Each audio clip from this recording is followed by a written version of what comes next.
The rot spread instantly, turning the oak to black sludge. The blizzard blew in again, but this time a figure stepped through the ruin. He was tall, draped in robes of velvet and silk that seemed untouched by the wind. He held a staff of twisted weirwood, the High Mage. "You run well, dogs," the mage sneered, his voice amplifying magically to fill the room. "But you chose a poor place to die." Kael and Rian moved in sync, stepping in front of me. "Run, Elara," Rian commanded, his voice tight. "No," I said, planting my feet. My fear had burned away into cold determination. This was my home, these were mine. "I told you, I'm good at fixing things." I didn't wait for the mage to monologue. I reached for the jars on my shelf, explosive powders, dried nightshade, concentrated spirits, and hurled them into the fire with a gust of wind magic. Boom! The hearth exploded outward, not into the room, but channeled up the chimney and outward toward the door. A wall of green chemical fire rolled over the mage.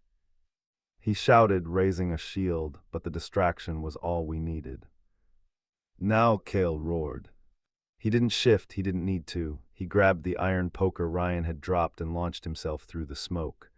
Rian was right behind him, moving with a fluid, lethal grace. The mage was powerful, but he was arrogant. He expected beasts. He got warriors. Kael smashed the shield with the iron, the metal sparking against the magic. Rian slid low, sweeping the mage's legs. The mage fell, his staff clattering away. "Elara, the staff," Rian shouted.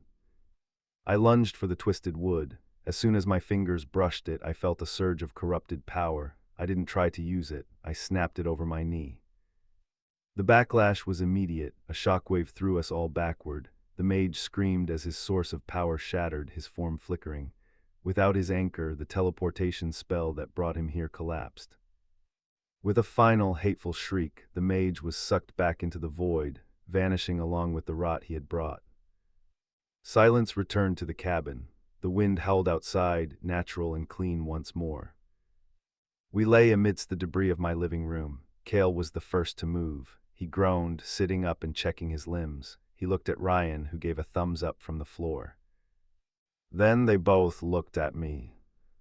I was covered in soot, my robe torn, holding two halves of a legendary magical artifact. Kael laughed. It was a rusty, unused sound, but it was genuine. He crawled over to me, wincing as he put weight on his feet. "You," he said, pulling me into his lap, ignoring the soot, "are absolutely terrifying."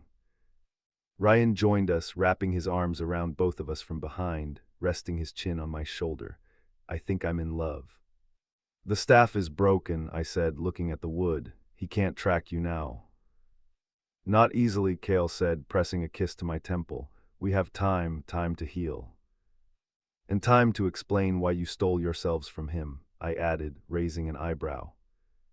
"Later," Rian promised, nipping at my ear. "Right now I think we need to keep warm. The door is gone, after all."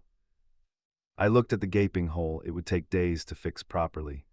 But here, in the pile of furs and broken furniture, with the heat of two werewolves pressing into me, I wasn't cold. Kael shifted slightly, and a familiar thumping sound hit the floorboards. I looked down. He was still wearing the leather booties. One was half untied, flopping sadly. I burst out laughing. The adrenaline crashed, and I couldn't stop giggling. "What?" Kael demanded, feigning offense, though his eyes were warm. "The booties," I gasped, pointing. "You just defeated a high mage wearing homemade leather socks." Kael looked at his feet, then back at me. He grinned, a wicked, wolfish grin that promised trouble. "Well, nobody told you how hard it would be to take them off, either." Rian laughed, pulling us both down into the furs. "Let's figure it out," he whispered. "We have all winter." The storm raged on outside, but inside, the pack was finally home.